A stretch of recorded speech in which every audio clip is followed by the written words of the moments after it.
केंद्र सरकार जितना टैक्स इकट्ठा करती है देश भर से, उसमें से एक हिस्सा राज्यों को देती है। अभी तक यह था कि 42% उस टैक्स का हिस्सा राज्यों को देना होता था।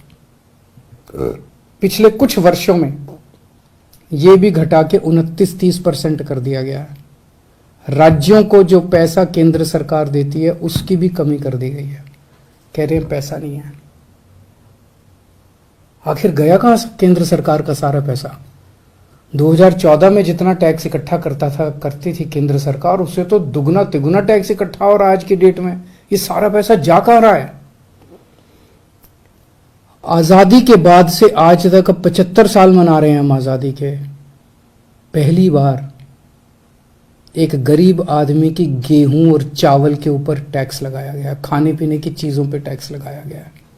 कभी नहीं लगाया, किसी सरकार ने नहीं लगाया। सबसे क्रूर चीज है ये। एक बिल्कुल गरीब आदमी, एक भिखारी जिसका कुछ नहीं होता, वो भी मार्केट से जब गेहूं और चावल अब खरीद के लाएगा, उसको उस पर टैक्स देना पड़ेगा। किसी सरकार ने इतना क्रूर कदम नहीं उठाया था। गेहूं पे टैक्स लगा दिया, चावल पे टैक्स लगा दिया, गुड़ के ऊपर टैक्स लगा दिया, शहद पे टैक्स लगा दिया, छाछ पे टैक्स लगा दिया, लस्सी पे टैक्स लगा दिया, दही पे टैक्स लगा दिया, पनीर पे टैक्स लगा दिया।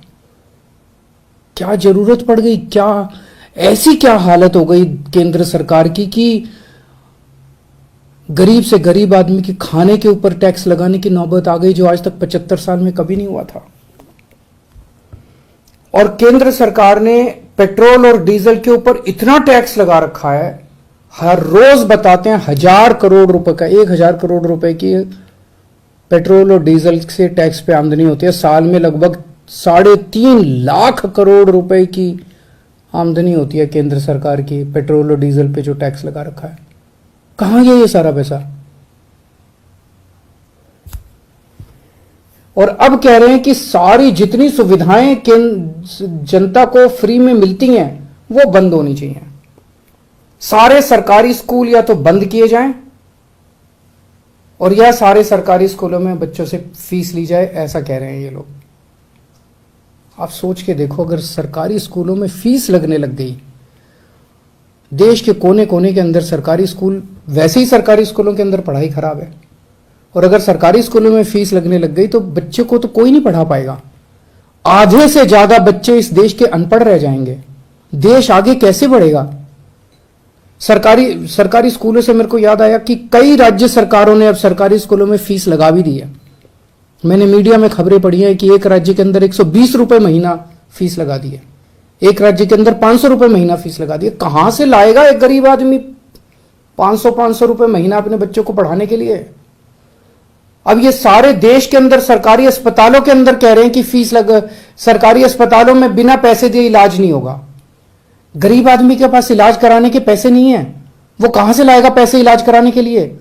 और जिसके पास पैसे नहीं है उसका इलाज नहीं होगा। मर जाएंगे गरीब लोग इस देश के। और अब ये कह रहे हैं कि राशन भी, फ्री का राशन भी बंद होगा। फ्री नहीं होना चाहिए, फ्री का राशन भी बंद कर देना चाहिए। 75 साल तक जितनी केंद्र सरकारें आई, किसी को ऐसा घाटा नहीं हुआ।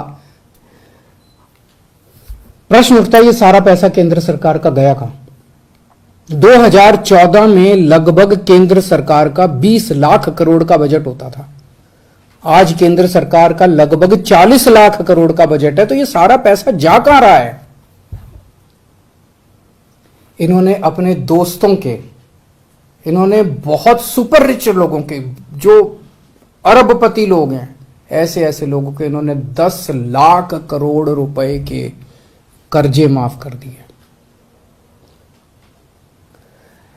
सरकारी पैसे से इन लोगों ने सुपर रिच लोगों के, अरबपति लोगों के 10 लाख करोड़ रुपए के कर्जे माफ कर दिए। किसी के 7,000 करोड़ रुपए माफ कर दिए, किसी के 10,000 करोड़ रुपए माफ कर दिए, किसी के 5,000 करोड़ रुपए माफ कर दिए। क्यों? अगर ये कर्जे माफ नहीं किए जाते, इतने करोड़ों करोड़ों हजारों लाखों करोड़ रुपए के अगर कर्जे माफ नहीं किए जाते, तो इनको खाने पीने की चीजों के ऊपर टैक्स लगाने की जरूरत नहीं पड़ती। अगर ये लाखों करोड़ों रुपए के कर्जे माफ नहीं किए जाते, तो आज इनके पास सेना के जवानों की पेंशन देने के लिए पैसे की कमी नहीं पड़ती। अगर इनको ये लाखों करोड़ रुपए के कर्जे नहीं दिए जाते तो इस तरह की देश की हालत नहीं होती। एक और चीज पता चली है, अरबपति सुपर रिच लोगों के इन्होंने बड़ी बड़ी कंपनियों के 5 लाख करोड़ रुपए का टैक्स माफ कर दिया।